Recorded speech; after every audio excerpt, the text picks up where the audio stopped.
히모 다일루션 관련돼서 계속 말씀을 드리도록 하겠습니다.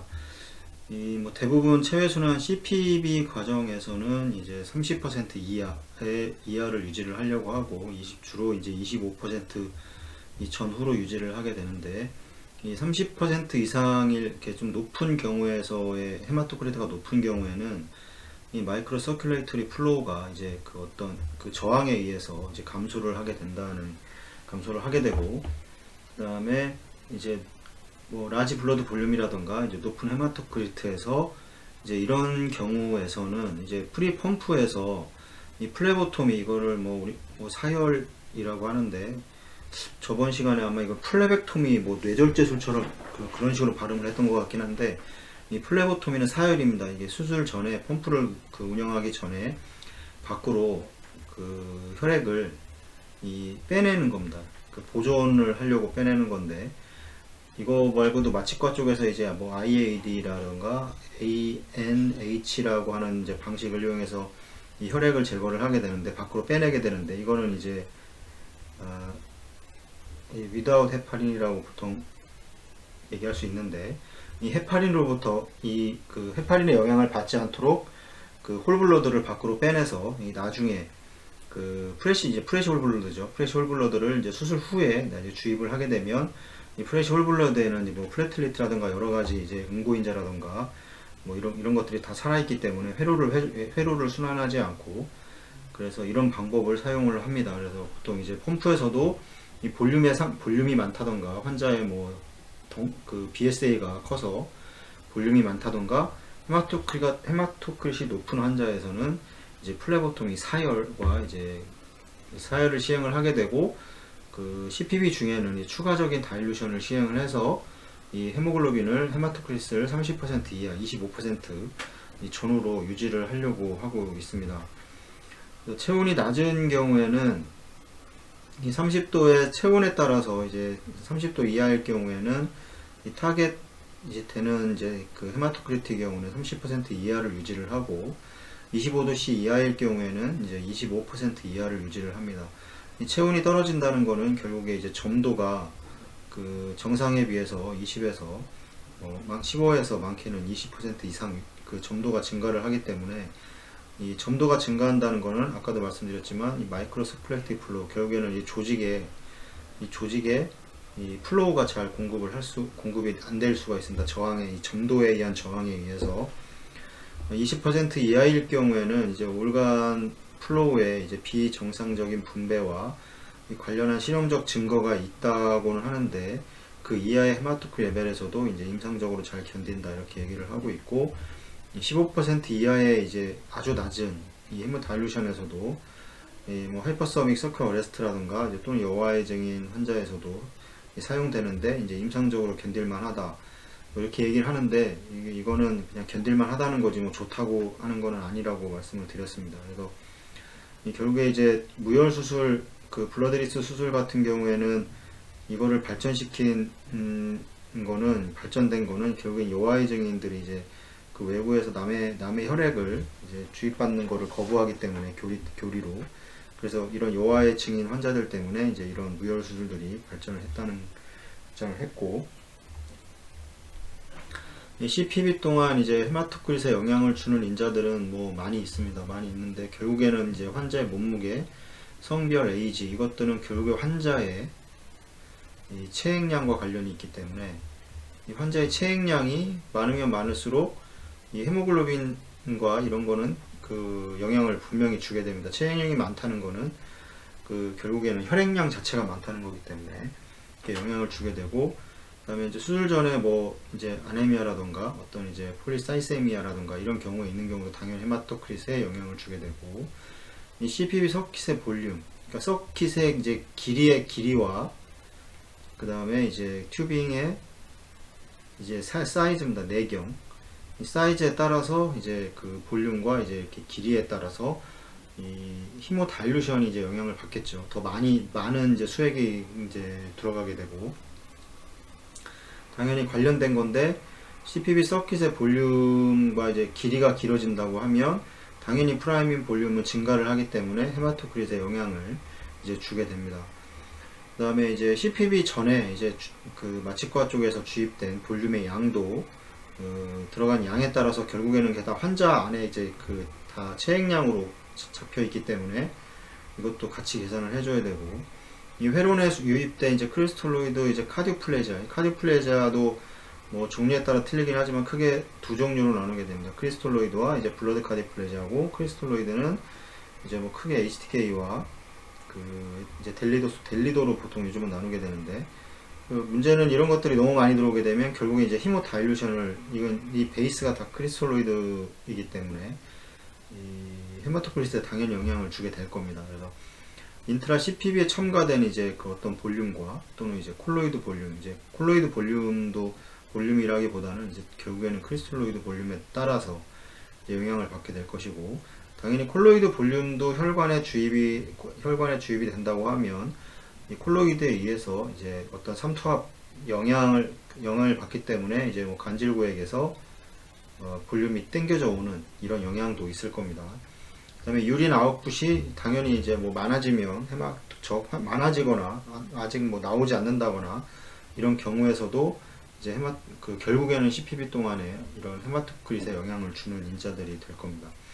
이런 것들을 모두 생각을 해서 체외순환 과정에서 이런 것들을 유심히 좀 살펴보고, 마취과에서 볼륨이 얼마나 들어갔는지는 뭐 금방 파악이 됩니다. 뭐 얼마 물어봐도 되는 거고, 그 위에 마취과에서 볼륨 주는 건 다 매달려 있기 때문에 금방 또 확인도 가능합니다, 눈으로. 그런 걸 확인해서 이제 최종적으로 체외순환을 시작하기 전에 이제 그 얼마 정도의 그 크리스톨로이드 볼륨이 유입이 됐는지 환자한테 이런 걸 파악을 하면 좀 더 정확한 이제 그 계산을 할 수가 있을 겁니다. 그 도너 블러드 트랜스퓨전의 해결 방법, 도너 블러드를 사용을 뭐 한다고 해서 뭐 크게 환자가 문제가 생기는 건 아닌데, 그래도 도너 블러드를 뭐 여러 가지 뭐 페이퍼도 많이 나와 있지만 뭐 그 도너 블러드를 사용하지 않는 환자군에서 이제 하스피탈 데이가 많이 줄었다, 뭐 이런 논문들도 있고, 그래서 그 주입을 안 하려고 해서 블러드리스, 이런 블러드리스를 이용한 수술 센터들이 많이 생기고 많이 있는 걸로 알고 있습니다. 병원에도 많이 있고, 결국에는 이제 수술 중에 이제 지혈이라던가 이런 것들이 가장 잘 해결이 돼야 되겠고, 뭐 피가 많이 나면 무혈 수술은 뭐 안 되는 거니까요. 그다음에 이제 그 인트라비너스의 플루이드를 이제 절제할 필요가 있습니다. 그러니까 제한을 할 필요가 있는데, 결국에는 뭐 마취과에서 사용되는 볼륨이랑 인트라베스큘라의 볼륨이라던가 이런 거를 좀 제한을 하고, 그다음에 당연히 그 결국에는 이 블러드를 트랜스퓨전 하는 원인은 히모다일루션이 증가를 해서 결국에 헤마토크리트가 저하가 되고, 헤마토크리트가 저하가 되면 이제 결국에는 이제 O2의 전달이 저하가 되게 되고, 이런 여러 가지, 그렇게 되면 이제 조직에서 이거 이제 그 호기성이 아닌 이제 현기성 대사를 진행을 하게 되는 이런 여러 가지 문제가 이런 이제 순서적으로 이런 문제가 발생을 하기 때문에 이 히모다일루션이 이제 문제가 될 수가 있는 겁니다. 이런 문제 때문에. 그래서 프라이밍 볼륨을 이제 아주 최소화하는 겁니다. 안 할 수는 없는 거니까 최소화, 미니마이즈 하는 겁니다. 그래서 CPB 서킷을 제한한다는 거는 제한한다는 거는 결국에는 이제 길이의 제한일 텐데, 길이를 뭐 짧게 하면 짧게 할수록 좋죠. 너무 짧게 해가지고 뭐 CPB 운영상에 문제가 생긴다면 이것도 문제가 될 테니까, 이 어떤 운영상에서 문제가 없는 선호 안에서 이 제한을 해야 됩니다.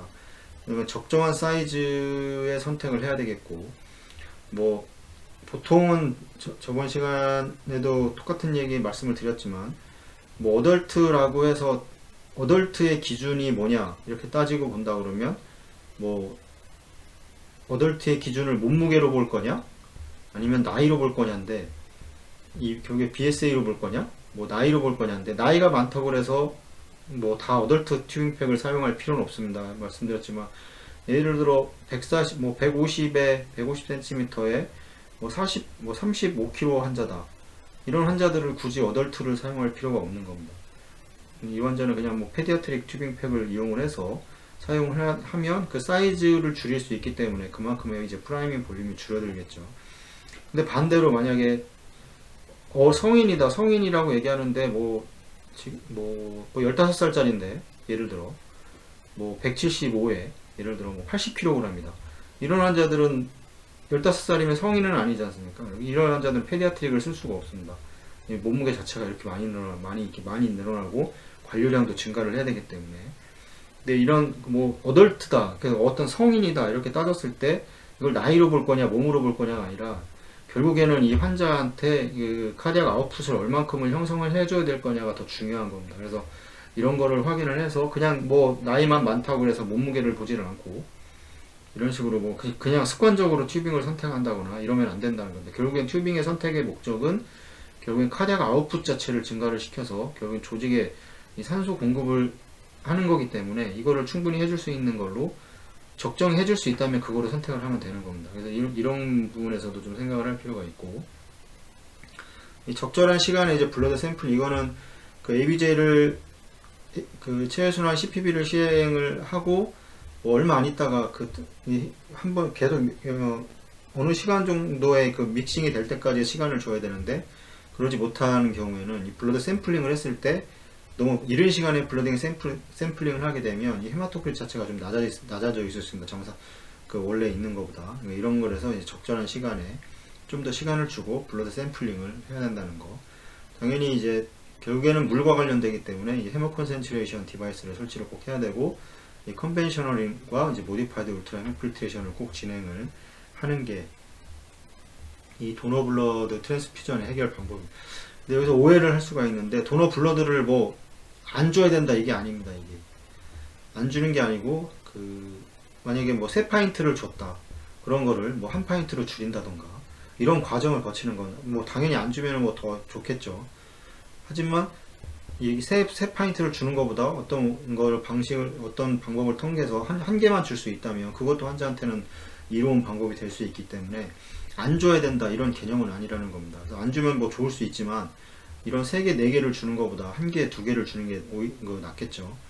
이런 거를 좀 생각을 하셔야 되는 거고, 컨벤셔널하게 이제 전통적 방법과 이제 뭐 변형된 방법으로 이렇게 얘기를 하는데, 뭐 수액이 너무 많이 들어온다 어떤 원인에 의해서, 그런 컨벤셔널하게 헤모필트레이션을 울트라 헤모필트레이션을 진행을 해서 이제 그 과도하게 축적되어 있던 수분을 제거를 해야 될 겁니다. 모디파이드 울트라 헤모필트레이션 같은 경우에도 뭐 제가 영상에다 또 모디파이드 울트라 헤모필트레이션 대해서 하는 것도 한번 올렸는데, 그 수술 후 이제 CPB를 완전히 멈춘 후에 이제 환자의 볼륨을 빼서 다시 환자에게 넣어주는 과정을 이제 거치게 되는데, 이런 과정에서 이제 환자 그 혈관 안에 있는 볼륨 자체를 농축을 시켜서, 그러면 어떻게 농축을 시키게 되면 혈관 안에 이제 오스모랄리티가 올라가겠죠. 삼투압 자체도 올라가고, 그러면 이제 볼륨이 간질구역에서 이렇게 혈관으로 당겨져 올 겁니다. 그러면 결국에는 이 간질구역에 수분이 많다는 것은 부종이라고 말씀을 드렸고, 이런 과정을 10분, 뭐 15분, 많게는 20분을 진행을 하면 이 부종으로 작용하고 있던 그런 수분들이 혈관으로 이런 그 오스모랄리티라든가 삼투압, 이런 그 교질 삼투압 등에 의해서 이 수분이 안으로 당겨져 오게 되고, 그러면 이 간질구역의 부종이 사라진다는 것은 결국에는 이 올간의 이 펑션을 좋게 해준다는 겁니다. 올간의 펑션을 좋게 해준다는 거기 때문에 이거 꼭 필요한 이 방법이라고 생각을 합니다. 당연히 셀세이버도 사용을 해야 되겠죠. 결국에는 이제 월 석션으로 빠져나가는 건 다 버리는 혈액이기 때문에 이런 것까지 다 다시 셀세이버로 가져와서 이 처리를 통해서 이제 RBC를 환자한테 다시 주입을 하는 이런 과정이 꼭 필요할 겁니다. 셀세이버는 무혈 수술이나 이런 데서 상당히 중요한 그 장치입니다. 그래서 요즘은 저희 병원에서 리버 트랜스플란테이션 할 때도 제가 들어가서 뭐 셀세이버 설치해주고도 이러긴 하는데, 이 리버도 상당히 피가 엄청 많이 나오더라고요. 그래서 이런 것도 그렇고, 이래서 셀세이버를 사용을 하면 이제 혈액을 RBC라던가 여러 수액체 RBC의 그 주입 개수를 줄일 수가 있기 때문에 뭐 이제 다른 과에서도 많이 사용을 하고 있고, 그 다음에 이제 또 아예 애초에 헤모다일루션 자체를 줄이기 위해서 이제 RAP라는 이 리트로그레이드 오토로고스 역행적 자가 충진법이라고 얘기를 하는데, 이 방법을 통해서 이제 그 도너 블러드의 그 사용을 줄이려고 노력을 하고 있습니다. 오늘은 이제 RAP 관련돼서 좀 설명을 드릴 텐데, 마지막에 설명드렸던 이제 리트로그레이드 오토로고스 프라이밍, 그러니까 자가 이제 역행성 자가 충진입니다. 그래서 역행성으로 자가 충진하는 건데 말씀을 드리도록 하겠습니다. 왜 필요한지에 대한 접근이 필요한데, 결국에는 이 과도하게 작용하는 이 히모다일루션을 이제 줄이는 겁니다. 이게 줄여서 결국에는 이제 그 동종혈액 도너블러드를 이제 사용을 제한을 하는 거죠. 안 쓰겠다는 게 아니라, 그러니까 줄이는 겁니다. 줄이는 거. 그 다음에 이제 도너블러드에 대한 여러 가지 뭐 우리나라도 마찬가지지만 뭐 어떤 이런 질병들을 혈액을 통해서 옮길 수가 있고, 그 다음에 이제 이런 그 도너블러드인데 이제 결국에는 이제 ABO 타입이 맞지 않을 경우에는 이제 또 여러 가지 그 문제가 발생할 수 있기 때문에, 이런 ABO 타입은 저도 저도 직접적으로 경험을 2번 경험을 해봤는데, 이거 뭐 저의 잘못은 아니고, 그 애초에 응급실이라든가 이런 데서부터 그 환자의 라벨이 바뀌는 바람에 이제 들어오면서 이제 이런 경우가 발생한 적이 있는데, 이런 경우 하면 혈액이 다 그냥 즉각적으로 다 헤몰라이시스가 발생을 하게 됩니다. 그러니까 시작하자마자 그 헤마추리아가 엄청나게 그냥 막 생기게 되고, 그러니까 A형인데 만약 B형 피가 유입이 됐다 이렇게 되면 이제 바로 그 헤몰라이시스가 즉각적으로 진행이 되면서, 이거를 알 수 있는 방법은 그 체외순환을 가동하자마자 그 헤마추리아가 바로 나오게 됩니다. 이거를 확인할 수 있는 방법은 그래서 이제 저도 그 혈액을 다 환자가 맞다 생각을 하고 주입을 했는데, 이 헤마추리아가 갑자기 생기면서, 그런 경우는 거의 발생할 수가 없는데 이 경우 아니면 바로 헤마추리아가 발생을 하면서 이상하다고 생각을 했고, 그래서 그거를 보고를 했고, 그래서 이제 역으로 추적해서 내려가다 보니까 이제 그 응급수술 환자였는데, 이제 응급실에서 이거 혈액의 환자의 그 바뀌면서 뭐 이런 경우도 있었습니다. 아주 예전 일인데, 근데 지금도 종종 발생을 하고 있을 겁니다. 많이 이런 경우는. 그래서 혈액 되게 이런 확인해서 주는 게 상당히 중요하고, 이런 가능성들 자체를 줄이는 겁니다. 그 다음에 이제 뭐 종교적 신념에 따른 수혈 거부, 뭐 여호와의 증인 환자들 같은 경우에도 마찬가지 도너블러드를 주입을 할 수가 없기 때문에, 이런 것들에서 이 RAP를 통해서 이제 프라이밍 자체를 줄이려고 노력을 하고 있고, 그래서 결국에는 왜 이런 목적이 필요하냐, 이런 거는 사용하지 않거나 아니면 최소화해야 되는 겁니다. 이게 사용하지 않는 이런 환자들은 사용할 수가 없겠죠. 이게 종교적 신념이기 때문에 할 수가 없는 거고, 그러면 다른 환자들은 그 사용을 하되 뭐 여러 개의 이 팩셀을 사용하는 게 아니고 3개를 사용할 거 1개만 사용을 해도 환자한테는 도움이 될 수 있을 거라고 생각을 합니다. 이 모식도를 좀 보여드릴 텐데, 이 RAP의 경우에는 그 하는 방법이 병원마다 다 다릅니다. 다 다르고, 이걸 뭐라고 해서 이거를 어떻게 여기가 맞네 안 맞네 이런 얘기는 할 필요도 없고, 그 각 병원마다 이제 하는 방법들이 다 틀린데, 그 시행하는 방법에 대해서는 이거 말고도 여러 가지 방법을 설명을 해줄 수가 있습니다. 그 RAP 하는 방법은. 근데 뭐 그거를 다 하기에는 좀 너무 그 시간도 그렇고, 한 가지 방법만 말씀을 드리도록 하겠습니다. 이게 실제는 이제 외국에서 그 미국에 갔을 때도 그 이런 식으로 하던데, 저도 거기 가서 이것도 보고 배워오고, 예전에 되게 제가 기억하고는 2005년 정도 되었었는데, 이때부터도 계속 하고 있었고, 이분들은 거의 그 무혈 수술을 그 기본으로 하려고 노력을 한다고 합니다.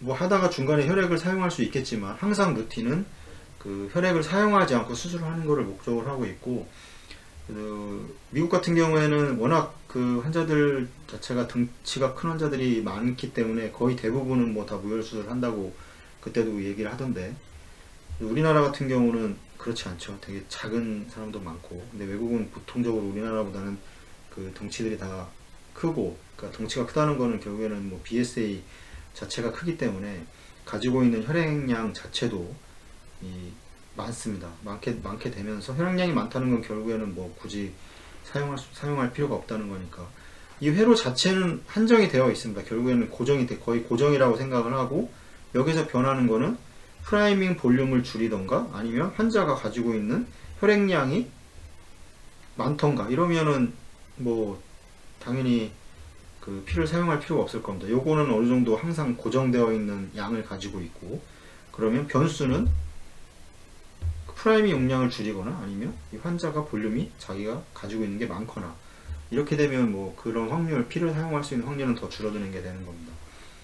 그래서 설명을 드리면 다 캐뉼레이션이 된 상태에서 해도 되고 그렇지 않아도 되는데, 이게 비너스 라인이고 이게 이제 아트리알 라인입니다. 이 아트리알 라인, 이게 이제 아트리알 필터고 이게 멤브레인이고 멤브레인 옥시네이터고 이제 여기 리저버입니다. 리저버 이제 이거 센트리퓨갈 펌프인데, 이거는 이제 이제 RAP를 진행을 하면서 이 여기에다 이제 그 수액을 받아내는 이제 컬렉팅 백이라고 생각을 하시면 됩니다.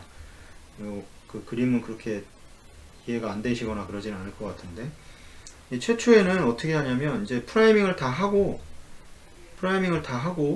뭐 라인으로 이제 처음에 이제 비너스 라인을 비웁니다.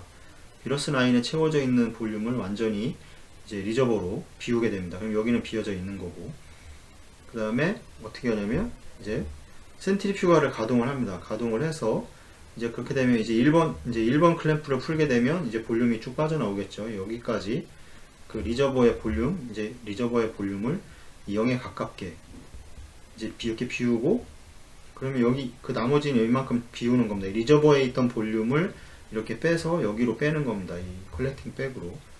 그 다음에 어떻게 하냐, 이제 저희 병원 같은 경우는 저희 병원이보다 제가 하는 방법인데, 그 다음에 이제 알부민을 200cc를 넣습니다. 이 알부민이 2개까지가 보험이 됩니다. 그래서 200cc를 넣고, 그 다음에 어떻게 하냐면 200cc 넣으면 또 차겠죠. 여기. 그러면 또 비웁니다. 이렇게 비우면 또 여기가 이제 컬렉팅 백에 찰 거고, 그 나머지가. 그 다음에 어떻게 하냐면 이제 아트리알 라인을 여기를 클램프를 하고 이제 아트리알 라인 여기가 클램프 되어 있는데 얘를 풀면 이렇게 쭉 피가 거꾸로 이제 A 라인이 이제 캐뉼레이션 되어 있는 상태에서 그 에오틱에서의 그 압력으로 인해서 거꾸로 이제 피가 이제 역행적으로 나오게 됩니다. 이렇게 역행적으로. 그래서 리트로그레이드로 이제 나오게 되는데, 그러면 이 라인에 있는 그 크리스톨 볼륨을 이제 빼서 여기로 이제 또 다시 뺍니다. 그 다음에 여기까지는 이제 혈액이 찬 거죠. 그 다음에 어떻게 하냐면 이제 이 나머지 이건 이제 리서큘레이션 라인입니다. 리서큘레이션 라인이고 이거는 아까 비어져 있던 비너스인데, 그러면 어떻게 하냐면 이제 이 3번을 풀르면 여기를 클램프를 해놓겠죠. 이제 그 다음에 이 3번을 푸릅니다. 3번을 풀면 어떻게 되냐면 혈액이 이제 거꾸로 해서 이게 거꾸로 이렇게 올라가게 됩니다. 그럼 비너스 라인이 아까 비어져 있던 비너스 라인도 혈액으로 이제 차게 되고, 이 모든 라인들이, 이쪽에 있는 라인들이 다 리저버는 거의 이제 볼륨은 0에 가깝게 되고, 이렇게 되면 그 대부분 거의 1000에서 1200 정도의 그 볼륨을 제외를 할 수가 있습니다. 중요한 거는 여기에 이제 RAP를 하는 과정에서 이 중요한 점이 있는데, 이 리저버의 볼륨이 잔뜩 이렇게 많이 있는 상태에서 이런 이렇게 해서 혈액을 제거하고 뭐 A 라인의 그 크리스톨 볼륨을 제거하고 비너스를 이건 별로 의미가 없습니다. 왜냐하면 리저버의 볼륨이 뭐 700, 뭐 800cc가 이렇게 리저버에 있는 상태에서 이런 볼륨 뭐 아무리 뺀다고 그래도 그게 큰 영향은 없습니다. 영향은 당연히 효과는 있겠지만 그게 큰 영향을 얻게 됩니다. 가장 중요한 거는 이 리저버의 볼륨 자체를 최소화시키는 겁니다. 리저버의 볼륨이 이만큼 이렇게 차 있어서 운행하는 것보다는 이게 낮게 유지를 하게 되고, 그렇게 되면 뭐 체외순환 과정에서 리저버의 볼륨이 얼마 없는데 이 낙차에 의해서 여기 에어가 형성이 되는 거 아니냐, 이렇게 말씀을 하시는 분들도 계실 텐데, 그래서 그 체외순환을 가동하고 그 비너스 드레인을 시켜서 보통의 세이프티 레벨이 있습니다. 리저버에 보통 200ml가 세이프티 레벨입니다. 뭐 150도 있는데 거의 대부분 200 아니면 300ml에, 이 어덜트에서 설명을 드린 300ml인데 그 300ml가 넘어서기까지 이제 드레인을 받습니다. 그렇게 되면 그때 이제 1번을 풀어서 이 펌프를 이제 가동을 하더라도 여기 에어가 유입이 되거나 이럴 확률은 이렇게 적어지기 때문에 항상 이런 방법을 시행을 하게 되고, 이렇게 해서 이제 천에서 보통 프라이밍 볼륨은 저희가 플라즈마 솔루션을 이용을 하는데, 플라즈마 솔루션 2000ml를 이제 완전히 주입을 해서 프라이밍을 완전히 다 끝낸 이후에 이 1000에서 1200 정도의 이 볼륨을 제거를 합니다. 그러면 뭐 보통 프라이밍에 들어간 볼륨은 이 전체 회로에 남아있는 볼륨은 1000에서 뭐 800 정도의 이제 볼륨만 남아있는 겁니다. 그렇게 되면 이제 그 프라이밍 볼륨이 뭐 이렇게 말씀드렸지만 V1, C1은 V2, C2에서 V2는 이 환자의 이 볼륨과 이제 프라이밍 볼륨이죠. 여기에 뭐 800에서 1000만 더하면 되는 겁니다. 이게 2000인 거와 1000인 거는 많은 차이가 있습니다. 실제로도. 그래서 계산을 해보면 이제 그런 식으로 계산을 하게 되고, 그렇게 항상 루틴. 그럼 뭐 여기도 채우면 되는 거 아니냐? 거꾸로 빼서. 가능합니다. 그래서 그런 거는, 근데 문제가 뭐가 되냐면, 이 환자 자체의 볼륨이 그렇게 막 넉넉하지 않습니다. 이 우리나라의 그 체형도 그렇고, 그 남자들이나 등치가 큰 사람들은 얼마든지 가능합니다. 아트리얼 필터까지 다 뺍니다. 이게 아트리얼 필터 여기에서 지금 그림이 좀 설명을 하느라고 아트리얼 필터를 하는데, 아트리얼 필까지 다 뺍니다. 그럼 멤브레인까지 빼면 되지 않냐? 이것도 가능합니다. 하지만 이 멤브레인 같은 경우도 250cc의 프라이밍 볼륨이 있기 때문에 이것도 하면서 이제 문제는 혈압이라던가 이거를 유심히 보면서 해야 되기 때문에, 이런 거에 대해서도 주의를 해서 해야 되고, 마취과의 이제 호흡도 중요하게 됩니다. 그래서 다시 좀 보여드리면,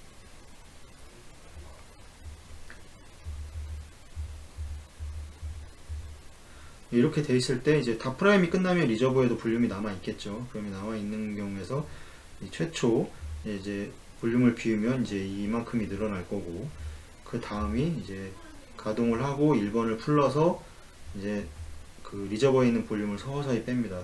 여기로 이렇게 그럼 여기 차게 되고, 그 다음에 이제 알부민을 200cc 넣어서 다시 또 이제 이걸 빼고, 그 다음에 이제 이 4번 이제 A 라인을 이 역으로 리트로그레이드로 몇 개 빼서 또 채우게 되고, 나머지는 이런 식으로 해서 비너스까지 채우게 되고, 이런 식의 과정입니다.